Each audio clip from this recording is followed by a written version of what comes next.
Hello hi అండి అందరికీ. మనందరికీ తెలుసు గత కొన్ని రోజులుగా అలేఖ్య చిట్టి మీద ట్రోల్స్, అలాగే యూట్యూబ్లలో, ఇన్స్టాలలో వాళ్ళ ముగ్గురు సిస్టర్స్ మీద దారుణంగా ట్రోల్స్ అయితే నడుస్తూ ఉన్నాయి. అర్థమైందా? ఓకే, అలేఖ్య చిట్టి చేసింది తప్పే, కాకపోతే వాళ్ళు సారీ కూడా చెప్పారు కదా. అయినా కానీ కొంతమంది వెధవలు తమ యూట్యూబ్లలో, ఇన్స్టాలో డబ్బుల కోసం, ఫేమ్ కోసం వాళ్ళని తిట్టి మరీ ఫేమస్ అవుతున్నారు అనమాట. అయితే ఈ సందర్భంలో ఓకే, ఇంకా కాంట్రవర్సీని అక్కడితో వదిలేయండి.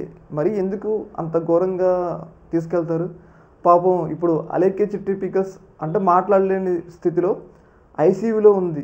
సాక్షాత్తు వాళ్ళ అక్కే చెప్తున్నారు. ఒకసారి ఆ వీడియో చూడండి. హాస్పిటల్ బ్రీతింగ్ అందుకు ఐసీయూలో ఉంది, ఆక్సిజన్ పెట్టారు. అసలు ఇటువంటి ఘోరమైన స్థితి ఎవ్వరికి రాకూడదు. తను చేసిన తప్పే అండి, నేను కాదనట్లేదు, ముమ్మాటికి తప్పే.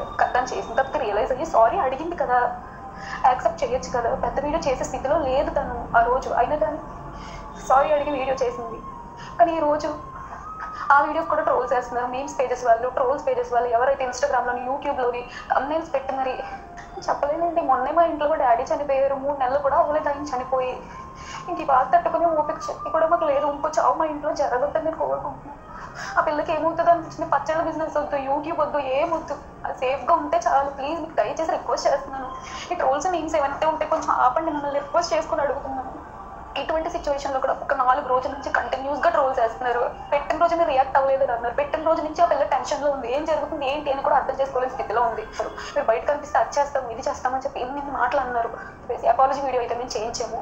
అపాలజీ వీడియో 30 seconds పెట్టింది, షార్ట్ లాగా. అది అపాలజీ చేసినట్టే లేదు, మీరు పెద్ద ఫార్మాట్లో వీడియో చేయలేదు, అపాలజీ చేస్తే సరిపోతుందా అన్నట్టు. మరి ఇంకేం చేయమంటారంటే కొంచెం చెప్పండి. ఇంకా చావు తప్ప ఇంకా మాకు ఇంక దిక్కు అయితే లేదు. ప్రాణాల మీద తెచ్చుకున్న పరిస్థితి వచ్చింది. ఇంకా అర్థం చేసుకోండి. న్యూస్ ఛానల్స్ వాళ్ళు ప్రతి ఒక్కరు ఇది ట్రెండింగ్ టాపిక్లో చేస్తున్నారు. చాలా ట్రెండింగ్ టాపిక్స్ ఉన్నాయి. ఇప్పుడు చాలా సమస్యలతో ఉంది రాష్ట్రం. కాదు వదిలేసి ఇంక ఇదే పట్టుకుంటారు ఏంటంటే. తను ఆల్రెడీ అపాలజీ అడిగింది కదా, తన క్షమాపణ అడిగింది కదా, ప్రతి తప్పుకి క్షమాపణ ఉంటుంది కదా. ఇంకా చాలు, దయచేసి ఈ గొడవ ఇక్కడ ఆపేను. చూసారు కదా. ఓకే, ఆమె తప్పు చేసింది, తప్పు మాట్లాడింది, సారీ చెప్పారు కదా. ఇంకా ఎందుకు కొంతమంది పనికి మాలిన ఆర్టీవీ ఒకటి, కొన్ని ఛానళ్ళు ఉన్నాయి, అవన్నీ కూడా వాళ్ళు ఏ సమస్య లేనట్లు వీళ్ళ సమస్య. పాపం వాళ్ళ డాడీ చనిపోయి కూడా 3 నెలలే అవుతుందంట. అలాంటప్పుడు పాపం వాళ్ళ బిజినెస్ క్లోజ్ అయిపోయింది. ఇప్పుడు దారుణమైన ట్రోలింగ్స్. ఇంకా ఆపేయచ్చు కదా. కొంతమంది యదవులు, కొంతమంది, అందరూ కాదు, కావాలి అని చెప్పేసి వ్యూస్ వస్తున్నాయని చెప్పేసి దారుణంగా తిడుతున్నారు అన్నమాట. అట్లా తిట్టకూడదు కదా, కొన్ని ఎథిక్స్ అయితే ఉండాలి. ఓకే, వాళ్ళు తిట్టారనే కదా వాళ్ళ మీద ఇంత నెగిటివిటీ వచ్చింది. సారీ చెప్పారు, మరి మీరెందుకు తిడుతున్నారు? అట్లా అనుకుంటే మిమ్మల్ని కూడా తిట్టొచ్చు కదా. ఏదేమైనా కానీ ఇంకా వదిలేయండి. పాపం వాళ్ళు, ఆ లేడీస్ పాపం వాళ్ళ డాడీ కూడా చనిపోయిందంట. ఎందుకు ఇంత ఘనంగా ఇంకా ట్రోల్స్ అయితే చేస్తూ ఉంటారు? ఓకే, ఇంకా లైట్ తీసుకోవచ్చు కదా. ఏదేమైనా కానీ ఆమె కోలుకోవాలని చెప్పేసి మనం కూడా కోరుకుందాం.